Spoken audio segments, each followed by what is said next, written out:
Hundreds of surveillance videos fill the Metro Police YouTube channel. Detectives are looking for leads, trying to find this suspect caught pulling a gun from his waistband during a robbery, and this person seen throwing punches and leaving a victim on the ground. These are just two examples of how detectives use video from more than 300 closed-circuit surveillance cameras throughout Washington. This is when they work. Cameras are very important. They're one of my highest priorities here in RIT because of what they can do to help our community. Assistant Chief Stuart Emmerman is in charge of MPD's surveillance cameras. It's a job he'd been in for just 6 weeks when we interviewed him. And those do bring us leads to help us solve these cases. So it's really important that we keep our cameras up and running and functional with good technology in them. But a 7 News investigation has uncovered these crime-solving cameras broken at least 445 times since 2019. Really? And why they're up? That includes this camera on Alabama Avenue near where Everett Varnett and her son live. She had no idea police records show the camera closest to her home was broken 6 times in the last year.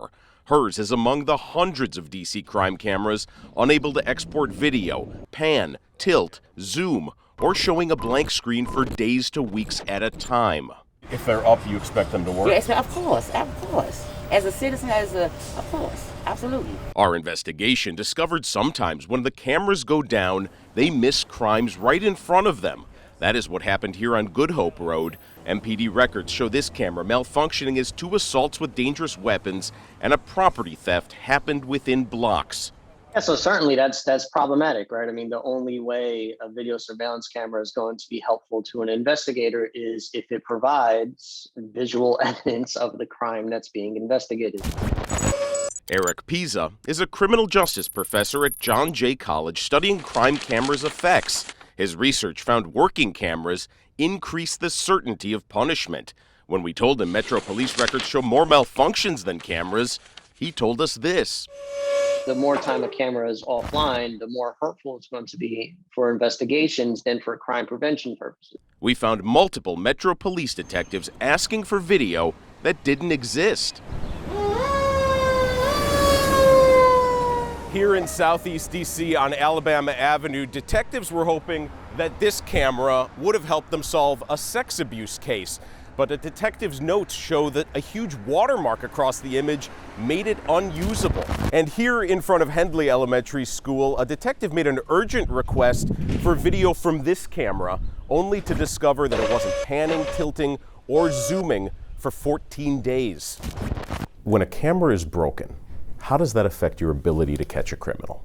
We don't have that video. That certainly does put the detective a few steps behind in trying to solve that case and bring an individual to justice. MPD is supposed to get alerts if a camera goes offline. Each camera is not monitored 24/7, and Chief Emmerman says that means there are blind spots. When we are extracting, we'll know if things aren't working out.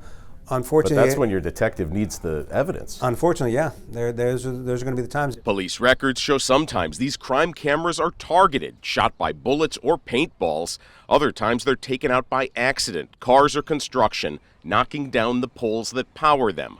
Taxpayers spend hundreds of thousands of dollars each year to service the cameras, according to MPD contracts.